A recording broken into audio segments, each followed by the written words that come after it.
बांग्लादेश में हिंदुओं पर हो रहे अत्याचार व मंदिरों में हमले के विरोध में शनिवार को हिंदू समाज के बैनर तले हिंदू संगठनों ने राजधनवार में आक्रोश रैली निकालकर विरोध प्रदर्शन किया। यह रैली चेती दुर्गा मंडप परिसर से निकलते हुए पूरे बाजार का भ्रमण करते हुए वापस चेती दुर्गा मंडप पहुंचकर एक सभा में तब्दील हो गया। इस दौरान धनवार बाजार सुबह से लेकर दोपहर 1 बजे तक पूर्ण रूप से बंद रहा। कोडरमा के पूर्व सांसद डॉक्टर रविंद्र कुमार राय, भाजपा नेता सह पूर्व आईजी लक्ष्मण प्रसाद सिंह, बजरंग दल के धनवार के प्रखंड अध्यक्ष राजेश यादव, अखंड हिंदू एकता मंच के राष्ट्रीय अध्यक्ष प्रदीप योगी आदि ने कहा कि आज बांग्लादेश में हिंदुओं पर अत्याचार हो रहा है, मंदिरों में तोड़फोड़ की जा रही है। कहा कि आज जिस तरह से हिंदुओं पर अत्याचार किया जा रहा है वह बर्दाश्त लायक नहीं है। उन्होंने हिंदुओं को एकजुट रहने की अपील की। कहा कि आज हिंदुओं पर जुल्म व अत्याचार हो रहा है, लेकिन हिंदुओं के पक्ष में आवाज़ उठाने वाला दुनिया में कोई नहीं। जो हिंदू हिंदुस्तान में रहता है सिर्फ वही आवाज़ उठा सकता है। हिंदू समाज आज प्रदर्शन करके ये संदेश दिया है कि दुनिया में किसी भी कोने में हिंदुओं पर अत्याचार होगा, मंदिरों में व मठों को नुकसान पहुंचाया जाएगा, तो धनवार जैसी जगह जगह पर हिंदू समाज एकजुट होंगे और आवाज़ उठाएंगे। उक्त रैली में समाज के हजारों महिला व पुरुष शामिल थे। आज जो रैली निकाली गई इसके बारे में बताएं, किस रैली थी और कौन कौन लोग शामिल हुए? देखिए, हिंदुस्तान का विभाजन जब 14 अगस्त 1947 को हुआ था, उस समय से लेकर के दुनिया के जिस भी देश में हिंदू हैं उनके साथ आए दिन अत्याचार होता रहा है। विभाजित भारत के पाकिस्तान में भी जो हिंदू थे उनके साथ अत्याचार हुआ।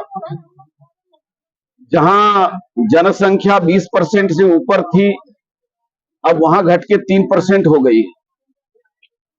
बांग्लादेश 1971 में बना, हिंदुस्तान के सहयोग से बना।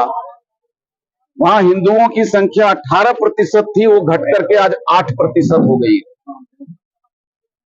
अभी सत्ता परिवर्तन हुआ बांग्लादेश में, उससे भारत को कोई लेना देना नहीं, हिंदू समाज को कोई लेना देना नहीं। लेकिन सत्ता परिवर्तन के आड़ में कट्टर जमायते इस्लाम के लोगों ने और हिंदुओं पर हमला शुरू कर दिया। तो सरकारी प्रतिष्ठान पर हमला कर रहे थे, यहां तक तो बात समझ में आती थी कि उनका आंतरिक मामला, लेकिन धार्मिक उन्माद पैदा करके और बांग्लादेश के हिंदुओं पर, अल्पसंख्यकों पर हमला, ये किसी प्रकार से इसका औचित्य नहीं है। लेकिन दुनिया में कहीं भी हिंदुओं पर हमला होता है तो उसकी सुरक्षा में आवाज कौन लगाएगा?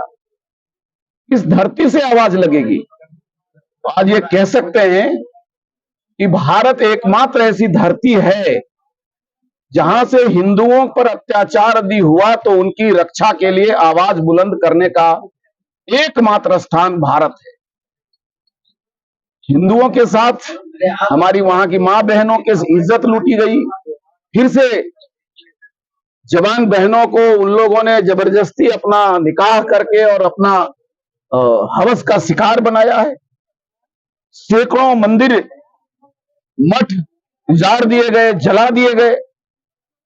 आखिर ये आवाज जब दुनिया में कोई देश नहीं उठा रहा है, कोई सरकार नहीं उठा रही है, तो आम हिंदू इस आवाज को उठाए कि हमारे हिंदू भाई जहां भी हैं वो सुरक्षित रहें और दुनिया की सरकारें इस पर ध्यान दें और हमारी भारत सरकार भी ध्यान दे। हमें फक्र है कि हमारे देश के प्रधानमंत्री ने इस विषय की ओर बांग्लादेश का ध्यान आकृष्ट किया है। लेकिन दुनिया हिंदुओं के दबाव में आए और हिंदू बांग्लादेश के मां बहनों के साथ हैं भारत के, हम उनके दर्द से द्रवित हैं। उनकी इज्जत आबरू से खिलवाड़ करने वालों पर हमें आक्रोश है।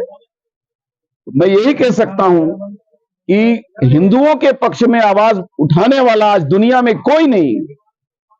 हिंदू जो हिंदुस्तान में रहता है वही आवाज उठा सकता है। इसलिए आज धनवार के हिंदू समाज, नौजवान, माताएं, बहनें, हम उनका धन्यवाद करते हैं। आज भरी गर्मी में और यहाँ प्रदर्शन करके ये संदेश दिया है कि दुनिया के कहीं किसी कोने में हिंदू पर अत्याचार हुआ, मंदिरों पर अत्याचार होगा, मठों पर अत्याचार होगा, तो धनवार जैसी जगह पर भी हिंदू समाज के पक्ष में हम एकजुट होंगे, आवाज उठाएंगे।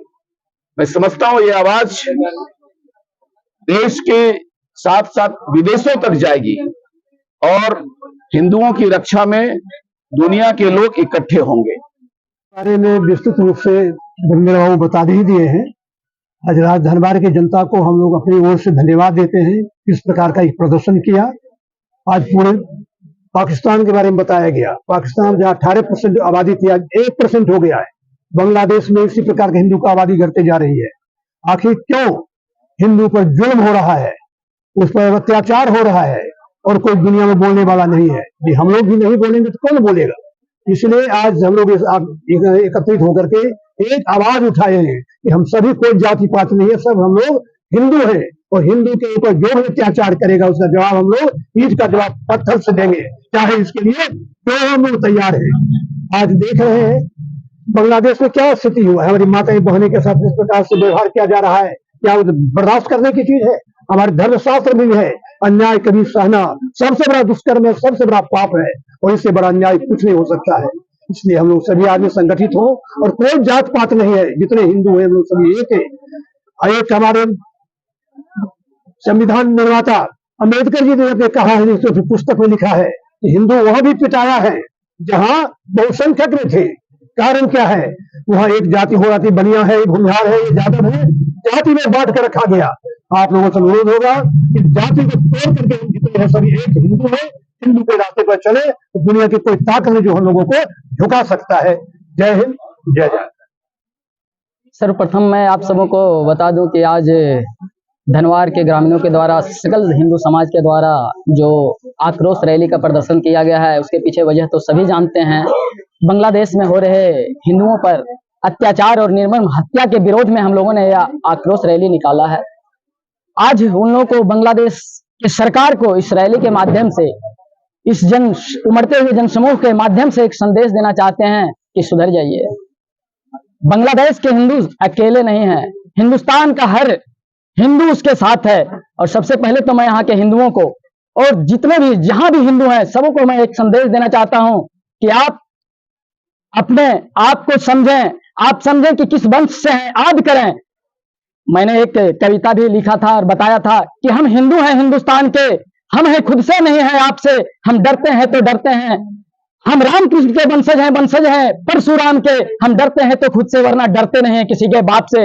इसलिए मैं उनको संदेश देना चाहता हूं कि हम राम, कृष्ण और परशुराम के वंशज हैं। अगर हमने हथियार उठा लिया तो कोई भी टिकेगा नहीं। बस मैं ये संदेश उन लोगों को भी देना चाहता हूं और अपने हिंदू समाज के समस्त कार्यकर्ताओं को, जितने भी हिंदू संगठन है, सबको बताना चाहता हूं कि आप किनके वंशज हैं, उनको याद कीजिए। आपके श्री राम को मानने वाले हैं तो श्री राम क्या रखते थे पता है ना? धनुष और बाण। अगर हनुमान को मानने वाले तो क्या लेके चलते थे? गदा। अगर कोई महाकाल के भक्त है तो त्रिशूल।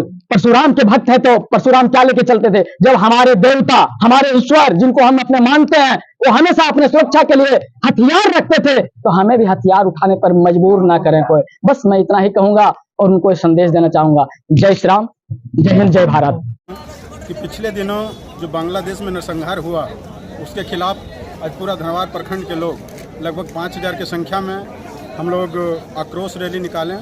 मैं बजरंग दल प्रखंड अध्यक्ष इसका नेतृत्व किया और हमारे साथ धनवार के एकल संघ के लोग और बहुत सारे सनातनी संघ के लोग रहे। कार्यक्रम सफल हुआ। मैं आपका चैनल के माध्यम से बताना चाहता हूं कि अब हम सब हिंदुओं को एक होना है। यदि एक आज नहीं होंगे तो जो हाल कुछ दिन पहले कश्मीर में, अभी बांग्लादेश में जो हो रहा है, वो आने वाले समय में हम लोग के भी साथ होगा। इसलिए मैं पुनः आपके चैनल के माध्यम से विश्व के तमाम हिंदुओं को एक होने का अपील करता हूँ। जय जय श्री राम।